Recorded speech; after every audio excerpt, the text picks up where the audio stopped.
ficou para trás, pois Cristo na cruz tudo já venceu, e saber que dele não lembra mais, eu canto pra glória de Deus. Nenhuma condenação há para quem está em ti, Jesus, cuja vida coberta está pelo sangue que desceu na cruz. É certo que provas virão, investidas do vil tentador, mas nenhuma condenação há para quem está em ti, querido Senhor.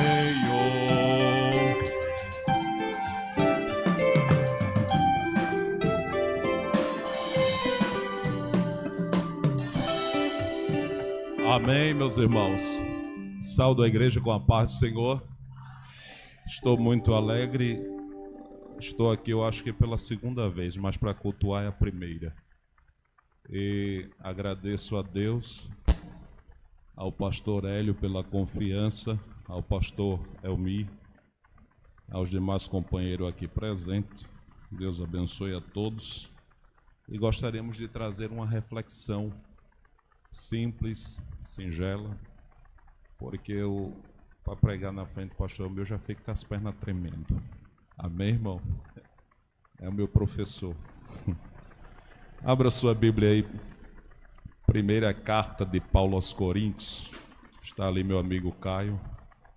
Deus abençoe. Primeira carta de Paulo aos Coríntios, capítulo 11, versículo 26. Gostaríamos de trazer uma reflexão neste versículo 26 da carta de Paulo aos Coríntios. Quem achou, diga amém.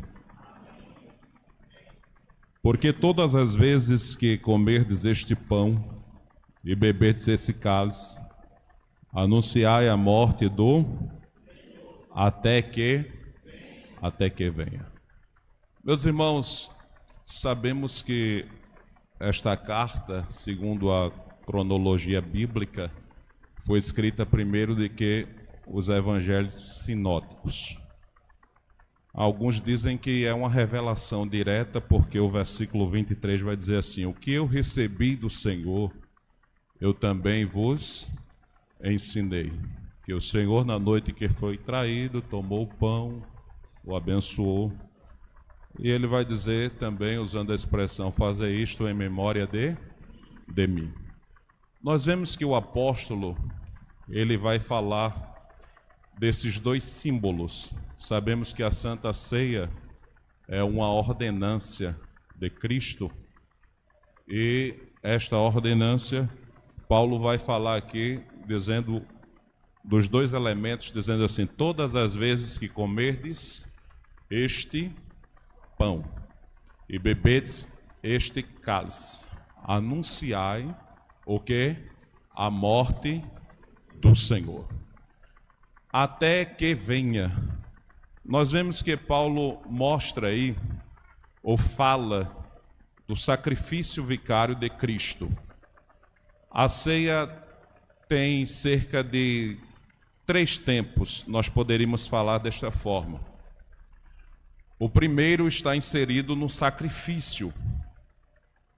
Até que ele venha, já fala do futuro. Mas a ceia também aponta para o presente. Toda vez que nos reunirmos, é em memória dele. Então, anunciamos a sua morte. Nós vemos que a profecia bíblica, que eu chamo lá do capítulo 3 de Gênesis, ele veio na plenitude dos tempos, como Paulo escreve aos Gálatas. Nascido de mulher, nascido sob a lei, e ele veio com a missão, a qual João, ao escrever o Apocalipse, no capítulo 13, versículo 8, ele vai dizer que ele é o cordeiro que foi morto desde a fundação do século. Ele inicia o seu ministério terreno e nas margens do Rio Jordão está João e os seus discípulos, os discípulos de João. E quando avista ele ao longe, diz: eis aí o Cordeiro de Deus que tira o pecado do mundo. Quando nós olhamos para o rito religioso judaico, aonde nós vemos que o escritor aos Hebreus vai citar no capítulo 9, versículo 22, está escrito assim: quase todas as coisas, segundo a lei, se purificam com sangue, e sem derramamento de sangue não há remissão. Ele, ao instituir a ceia, lá no capítulo 26, o versículo 28, ele vai dizer: isto é o meu sangue, que é derramado para a remissão dos pecados.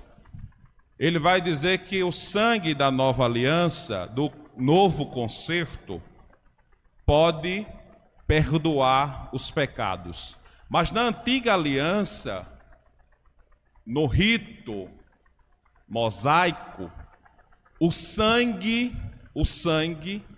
daqueles animais que foram mortos sobre altares judeus não podiam remover os pecados. Por isso que todos os anos se repetia a mesma cena. Milhares e milhares de animais eram mortos sobre altares judeus e todos os anos tinha que se repetir a mesma coisa. Mas por quê? Porque aquele rito não podia remover o pecado. E era uma figura do que iria acontecer. E nós vemos lá o escritor aos Hebreus no capítulo 10, versículo 4, ele vai dizer que é impossível o sangue de touros e de bodes remover o quê? Pecado.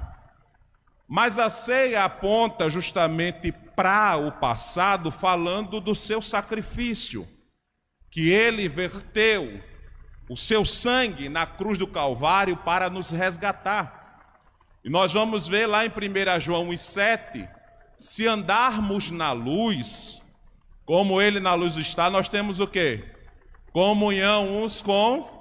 Aí ele vai dizer, e o sangue de Jesus Cristo, o seu Filho, faz o quê? Nos purifica de todo pecado. Através do seu sacrifício, ele nos resgatou.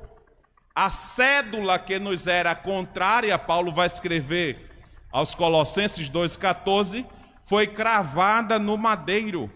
A cédula que nos era contrária já não existe mais. Por quê?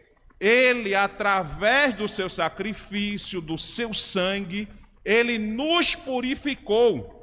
E o escritor aos Hebreus vai dizer que foi o maior e o mais perfeito sacrifício, porque não era necessário que ele tornasse a morrer várias vezes, porque através do seu sangue, do seu sacrifício no madeiro, ele nos justificou. Aí eu posso dizer como Paulo disse. Paulo escreve lá no capítulo 8 de Romanos, e o versículo 1 dizendo assim: nenhuma condenação há para os que estão em Cristo Jesus, que não andam segundo a carne, mas segundo o Espírito. Nenhuma condenação há, porque Deus, Ele nos outorgou o seu beneplácito. E o que é isso?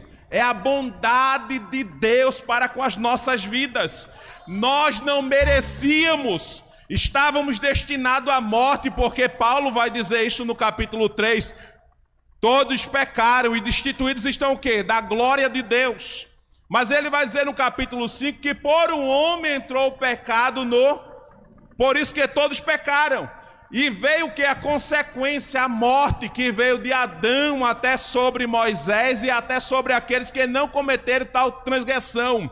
Mas o que me chama a atenção é que onde abundou o pecado, superabundou a graça. A graça nos alcançou, favor imerecido. E Paulo, escrevendo aos Efésios 2:8, ele vai dizer: pela graça sois salvo. Isso não vem de vós, é uma dádiva, é dom de Deus. A graça nos alcançou, por isso estamos aqui, porque é a graça. Tito 2:11 vai dizer que a graça se manifestou trazendo salvação a todos os homens. Mas quando nós olhamos, quem éramos nós? Estávamos jogados nas águas da sarjeta do pecado. Não prestávamos para nada, mas Ele estendeu a sua mão.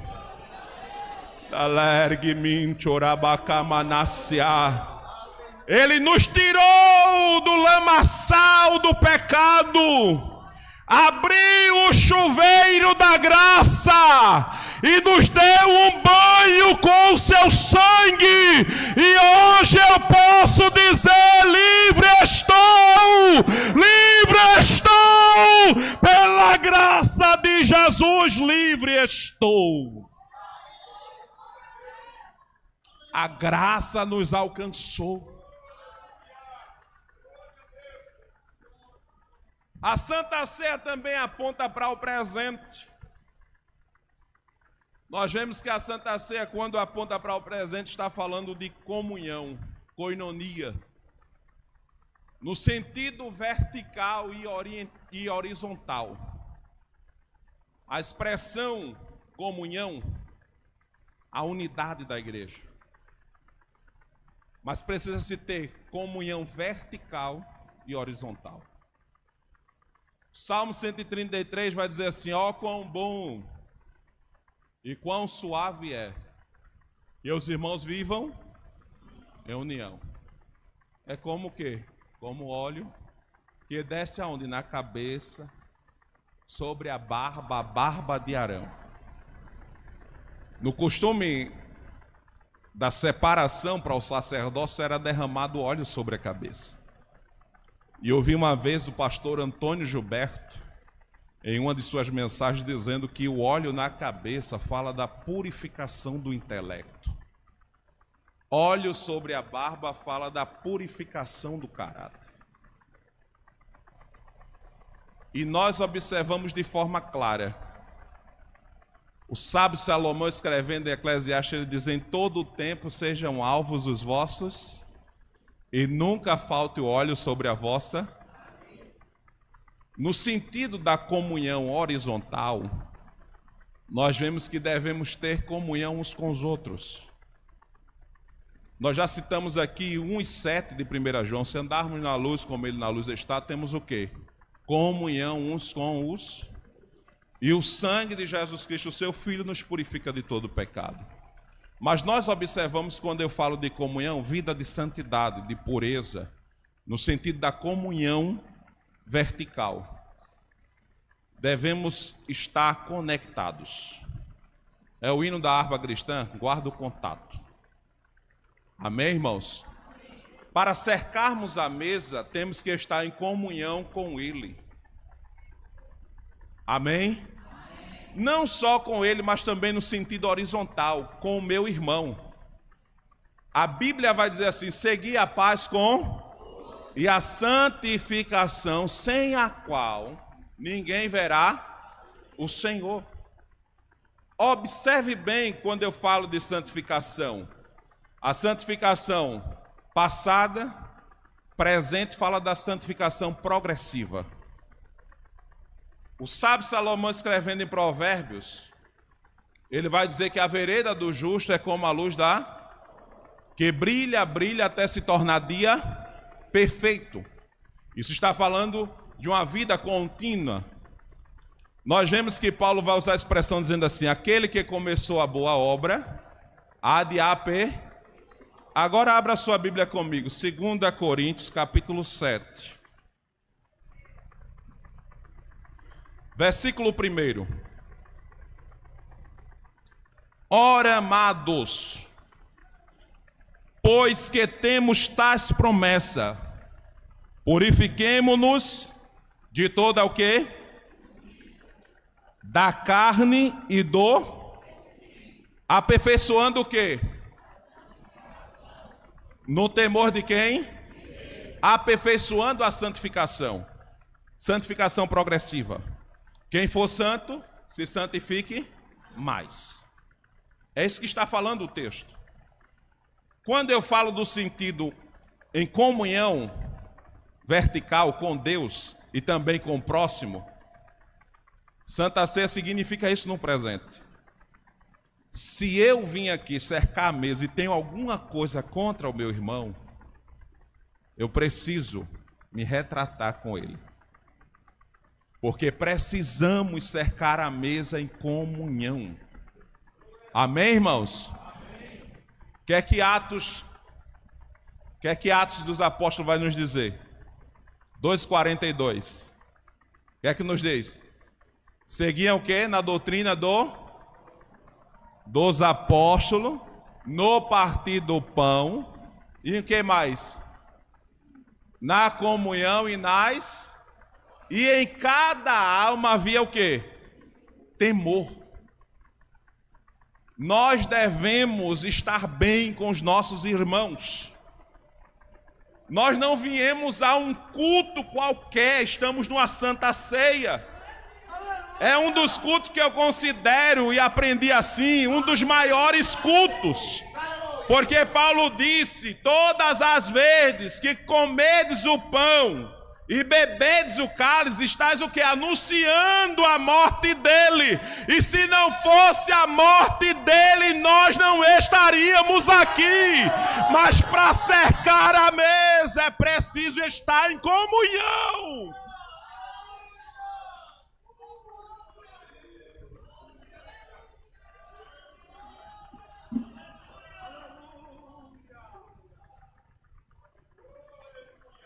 Nós vemos que a Santa Ceia ela aponta para uma vida de santificação, de comunhão. 1 Tessalonicenses 5:23. E o mesmo Deus e Pai de nosso Senhor vos santifique em tudo, espírito e corpo, sejam plenamente o quê? Conservados. Vida de santidade, de pureza, começa do interior para o exterior. Não adianta só ter a aparência. Jesus, certa ocasião, disse assim: vós sois o quê? Sepulcros caiados. Tem que começar do interior. Espírito, pneuma,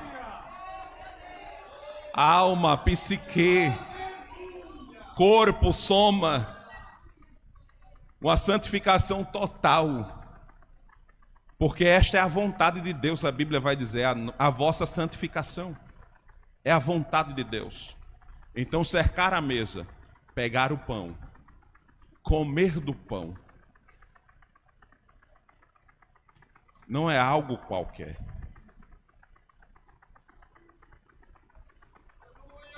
Nós vemos nos dois textos algo diferente. Quando eu olho neste capítulo 11, 26, ele vai dizer, até que eu venha. Lá no capítulo de Mateus, ele está falando isso em 26 e 29. Mas em 11 e 26 ele está dizendo, anunciais a morte do Senhor até que ele... Mas como é que diz lá, 29? Não beberei deste fruto da vida até que eu beba de novo convosco aonde? No reino de meu... Aí vamos abrir um parênteses, do até de Paulo, que se refere à igreja, e o até de Cristo. Na versão, na linguagem de hoje, ele vai dizer assim, eu não beberei deste vinho. Eu não beberei deste vinho. Mas ele estava falando de quando a igreja ser arrebatada, aí tem uma diferença. O até de Paulo, toda vez que cercarmos a mesa, é em memória dele. Em memória de quê? Que Jesus veio a este mundo, caminhou pela via dolorosa de Jerusalém, foi chicoteado, coroa de espinhos sobre a sua cabeça, a cruz tinha um tamanho de Barrabás, o seu braço foi deslocado, não quebrado, porque a profecia disse que não poderia ser quebrado os seus ossos. Mas tem uma coisa, Paulo estava dizendo: olha, em memória dele, em memória do sacrifício, em memória da morte, toda vez que vos ajuntais. Mas tem uma coisa, ele não ficou no túmulo, ele ao terceiro dia ressurgiu e vivo está à destra de Deus Pai. A Santa Ceia também aponta para o futuro, o até de Jesus. Até que eu beba de novo convosco no reino de meu Pai. Aí Paulo, escrevendo aos Tessalonicenses 4:16, ele vai dizer: e o mesmo Senhor descerá do céu com alarido, com voz de arcanjo e trombeta de Deus, e os mortos ressuscitarão primeiro, e nós que estamos vivos seremos o quê? Arrebatado. A igreja vai subir ao encontro dele nos ares. Nós vamos romper este céu. Nós vamos chegar diante dele e ali acontecerá um evento chamado Tribunal de Cristo. Vamos receber os nossos galardões. Aí lá no capítulo 22 de Apocalipse, o verso 12. Eis que cedo venho, e o meu galardão está comigo para dar a cada um segundo as suas obras.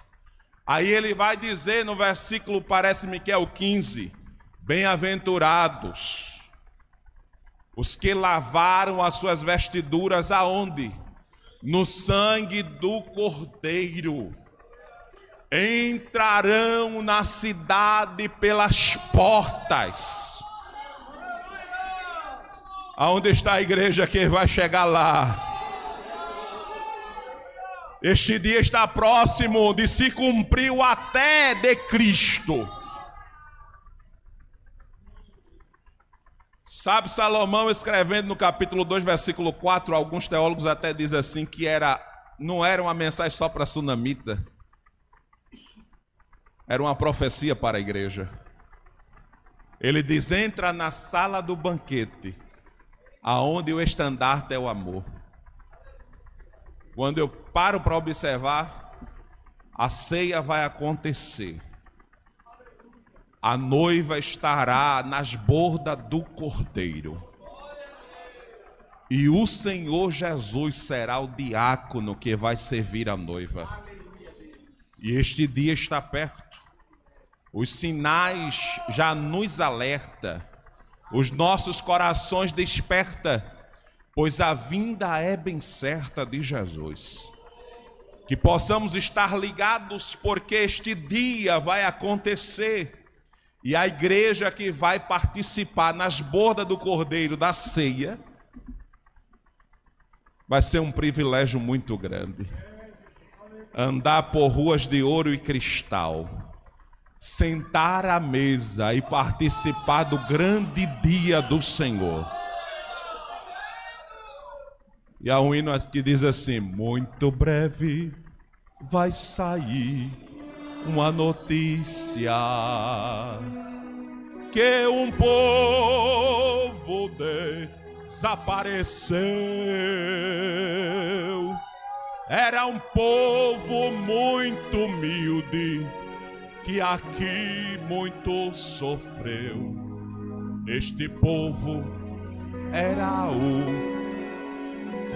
E vai chegar alguém perguntando assim: onde está?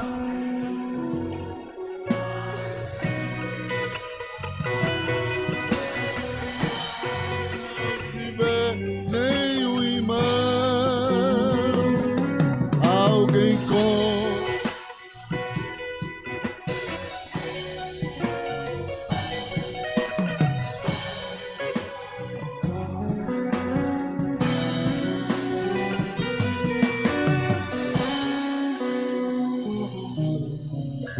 glória a Deus. Glória a Deus. Quantos receberam de Deus esta noite uma palavra? Jesus está às portas, viu, irmãos? Jesus está às portas.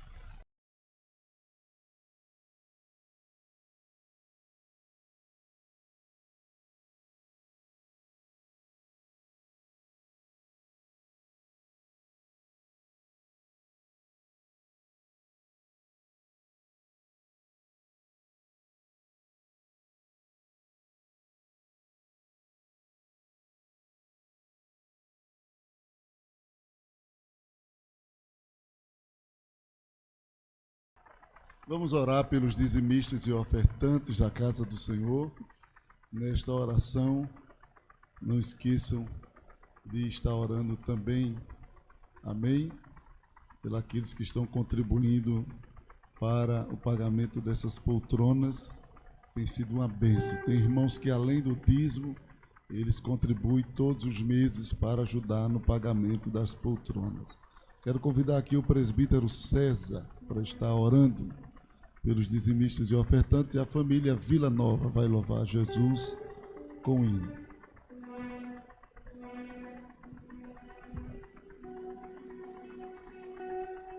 Amém. Saúde, amada igreja, com a paz do Senhor. E assim vamos orar, amados, para que o Senhor continue abençoando os projetos desta obra. Curva a sua cabeça e oremos. Pai amado, santo e querido Deus, nós te agradecemos, ó Pai, neste momento, e de forma especial, específica, pedimos a Ti, Senhor Deus, estende as Tuas mãos, abençoando o Teu povo, Senhor, que vai nesta hora dizimar, ofertar, contribuir, Senhor, somar com a Tua obra, Pai. Nós cremos, Senhor Deus, que os projetos estão de pé, aquilo que o Senhor tem colocado, Senhor, no coração dos nossos líderes, o Senhor colocou porque o Senhor quer estabelecer nesta terra, o Senhor quer ampliar a tenda, o Senhor quer multiplicar, o Senhor quer fazer coisas grandes, e assim, Pai, o Senhor tem se utilizado do Teu povo. Continua, Senhor Deus, retribuindo, abençoando o Teu povo, e que possamos ver cada dia mais esta obra crescer, esta obra expandir, Senhor da glória, e o Teu nome ser glorificado, Senhor. Que em cada projeto possamos ver a Tua mão de multiplicação, que em cada projeto possamos ver, Senhor Deus, o quanto o Senhor tem estendido e abençoado, Pai. Ó Deus eterno, nós cremos e Te agradecemos, em nome de Jesus. Amém.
Saudamos os irmãos com a paz do Senhor.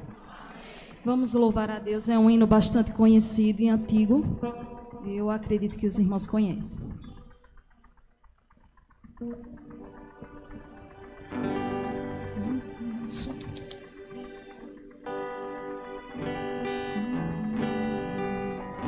Eu te amo mais que a abelha ama a flor. Eu te amo e como é forte o meu amor. Eu te amo mais que tudo, mais que a vida que há em mim. Eu te amo e nada vence esse amor que não tem fim. Eu te amo, pois trocastes o meu fardo pela cruz. E é assim que eu te amo, Jesus. Oh, glória a Deus.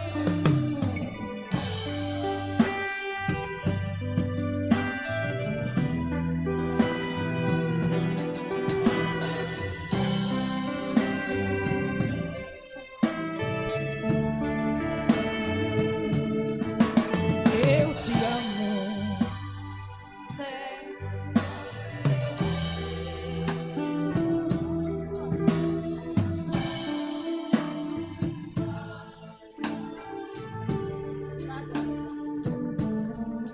Eu te amo, mais que um preso anseia ver. Diga! Toda a luz da liberdade e assim viver. Solta a voz! Eu te amo, mais que um nauta ama a pátria que deixou, mais que um pobre exilado ama o chão que o desprezou.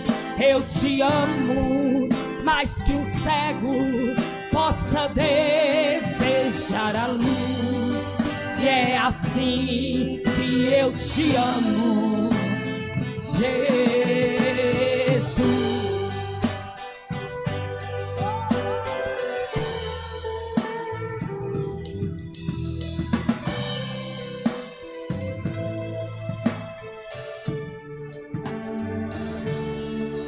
Eu te amo, mais que um preso anseia ver. Toda a luz da liberdade e assim viver. Eu te amo, mais que um nauta ama a pátria que deixou, mais que um pobre exilado ama o chão que o desprezou. Eu te amo, mais que um cego possa desejar a luz. E é assim que eu te amo, Jesus. Eu te amo, mais que um nauta ama a pátria que deixou, mais que um pobre exilado ama o chão que o desprezou. Eu te amo, mais que um cego possa desejar a luz. E é assim que eu te amo, Jesus. E é assim que eu te amo, Jesus.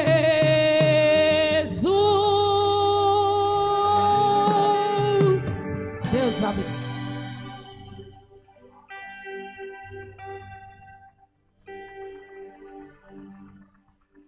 Todos em pé, meus amados. Presbítero Belcartine vai estar lendo a palavra de Deus para cercarmos a mesa do Senhor.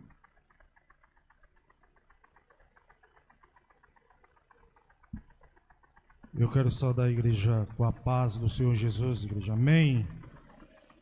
Evangelho do Senhor Jesus Cristo, segundo escreveu Mateus, capítulo 26, verso de número 26.